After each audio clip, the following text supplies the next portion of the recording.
नमस्कार। उत्तर प्रदेश के विधानसभा सदस्यों विधायकों वाले इस कार्यक्रम आपके विधायक जी में आपका स्वागत। आज के अंक में बात रामपुर मनिहारन विधानसभा सीट की, जिसका विधानसभा क्रमांक है 6। जो रामपुर मनिहारन की विधानसभा सीट है ये सहारनपुर जिले में आती है। सहारनपुर लोकसभा की जो 5 विधानसभा की सीटें हैं उनमें से एक है। ये सीट जो है अनुसूचित जाति के उम्मीदवार के लिए आरक्षित विधानसभा की सीट है। रामपुर मनिहारन का जो ये क्षेत्र है वो बसपा के लिए हमेशा से बेहद खास रहा है। लंबे समय तक बसपा के उम्मीदवार को यहाँ से जीत मिली है। लगभग 2.5 दशक तक इस सीट पर बसपा का कब्जा रहा है। साल 2008 में जब परिसीमन हुआ, परिसीमन आयोग की रिपोर्ट लागू हुई, तो उसके बाद ये क्षेत्र जो रामपुर मनिहारन थी वो अपने अस्तित्व में आई।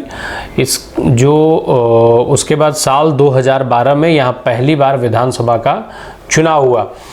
रविंद्र कुमार मोलू यहाँ से बसपा के टिकट पर चुनाव लड़ करके विधायक चुने गए थे और जो नंबर 2 पर कांग्रेस का उम्मीदवार रहा था, इसमें करीब 26,606 वोटों से मोलू को जीत मिली थी।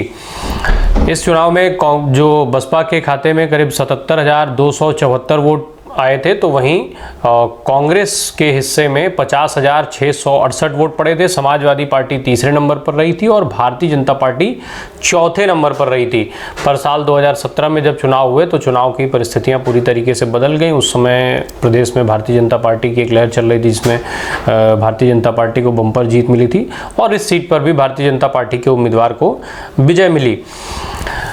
भारतीय जनता पार्टी के उम्मीदवार के तौर पर देवेंद्र कुमार निम चुनाव लड़े, वो यहाँ से विधायक चुने गए।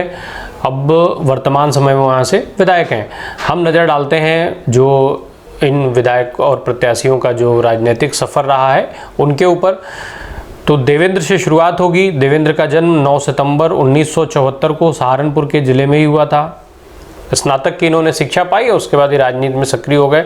जब चूँकि अनुसूचित जाति से आते हैं, जाटव समाज जो है, जाटव समाज से ये संबंध रखते हैं। साल 2017 में जब उत्तर प्रदेश में विधानसभा के 17वीं विधानसभा के चुनाव हुए तो इनको भारतीय जनता पार्टी ने अपना उम्मीदवार बनाया रामपुर मनिहारन की विधानसभा सीट से। ये वो चुनाव जीते थे। इस चुनाव में देवेंद्र को 76,465 वोट मिले थे, तो वहीं नंबर 2 पर बसपा के रविंद्र थे। रविंद्र को 75,870 वोट हासिल हुए थे। कांग्रेस पार्टी के उम्मीदवार के तौर पर विश्वदयाल छोटन जो थे वो तीसरे नंबर पर रहे थे। उन्हें 61,787 वोट हासिल हुए थे। जीत के जो अंतर की बात की जाए, अंतर के लिहाज से देखा जाए तो 595 वोटों से देवेंद्र ये चुनाव जीते थे, जो जीत के मतों के हिसाब से 7वीं सबसे कम अंतर वाली जीत है 17वीं विधानसभा की जो उत्तर प्रदेश में। इसके पहले की जो 6 विधानसभा सीटें हैं और जो वहाँ के विधायक रहे हैं उन सब के बारे में हम आपको विस्तार पूर्वक अपने एपिसोड्स में बता चुके हैं। बहरहाल उत्तर प्रदेश में जब भारतीय जनता पार्टी की सरकार बनी उसके बाद फिर साल 2018 में देवेंद्र एक बार चर्चा में आ गए थे। उस समय ये चर्चा में आए थे कि इन्होंने जिला पंचायत का जो सहायक इंजीनियर था उसने इनसे घूस मांग ली थी। 50,000 रुपये की रकम विकास कार्यों को लेकर के मांगी गई थी, जिसके संबंध में इन्होंने पंचायती राज मंत्री को चिट्ठी लिखी थी और ये कहते हुए कि इसका पैसा ऊपर तक जाता है, इस संबंध में जाँच हो और कार्रवाई की मांग की थी।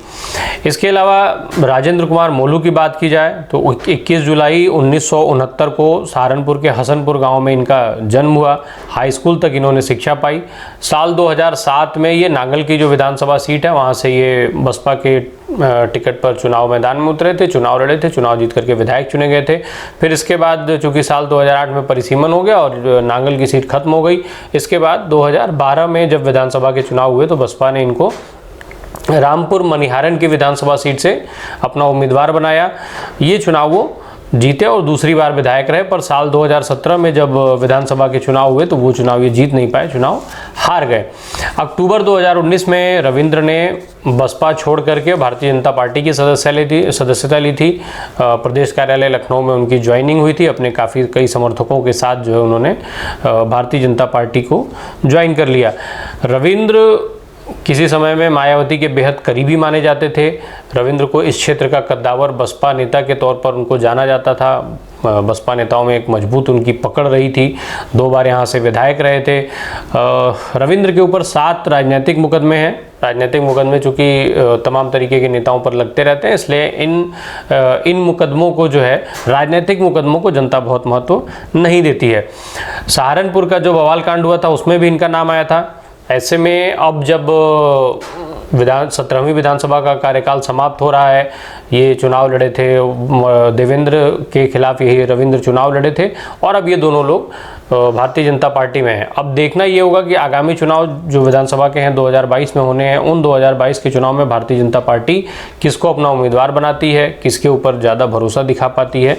चूँकि देवेंद्र के साथ सकारात्मक ये है कि वर्तमान समय में विधायक हैं, रविंद्र को हरा करके आए हैं, लेकिन रविंद्र के साथ सकारात्मक चीज़ें देखी जाए तो ये है कि भाई जो उनके पक्ष में जाती हैं, 2 बार इस सीट से विधायक रह चुके हैं, बसपा के दिग्गज नेता माने जाते हैं, ये क्षेत्र बसपा का गढ़ रहा है और इस गढ़ में इनका भी एक लंबा योगदान रहा है। बसपा के जो वोटर्स हैं उनमें भी इनकी बड़ी मजबूत पकड़ मानी जाती है।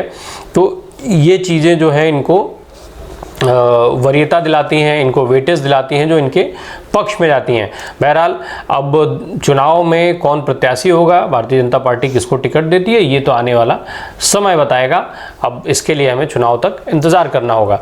बहरहाल इसी तरीके की जो दूसरी विधानसभा सीटें हैं उत्तर प्रदेश की, उसमें जो नेता हैं और जो वर्तमान समय में विधायक हैं उनकी बातचीत हम अलग अलग एपिसोड्स में करते रहेंगे। जो पहले भी हम जो सबसे कम अंतर वाली जीत से हमने शुरुआत की थी, और इस संबंध में हम अपने एक एक विधायक करके आपको बताते जा रहे हैं। इसके लिए यूट्यूब पर आप हमारे साथ बने रहिए, हमें सब्सक्राइब कीजिए और फेसबुक पर हमारे पेज को लाइक कीजिए। धन्यवाद। अगर आपको दी पब्लिक के कार्यक्रम पसंद आते हैं तो इन्हें लाइक करें। अगर आप इस वीडियो को यूट्यूब पर देख रहे हैं तो चैनल को सब्सक्राइब करें, और अगर आप इसे फेसबुक पर देख रहे हैं तो दी पब्लिक के पेज को लाइक करें।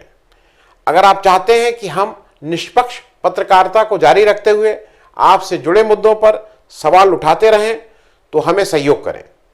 आपका छोटा से छोटा सहयोग भी इस मुहिम को जारी रखने में हमें ताकत देगा। डोनेट करने के लिए डिटेल्स जो हैं वो डिस्क्रिप्शन बॉक्स में दी गई हैं। धन्यवाद।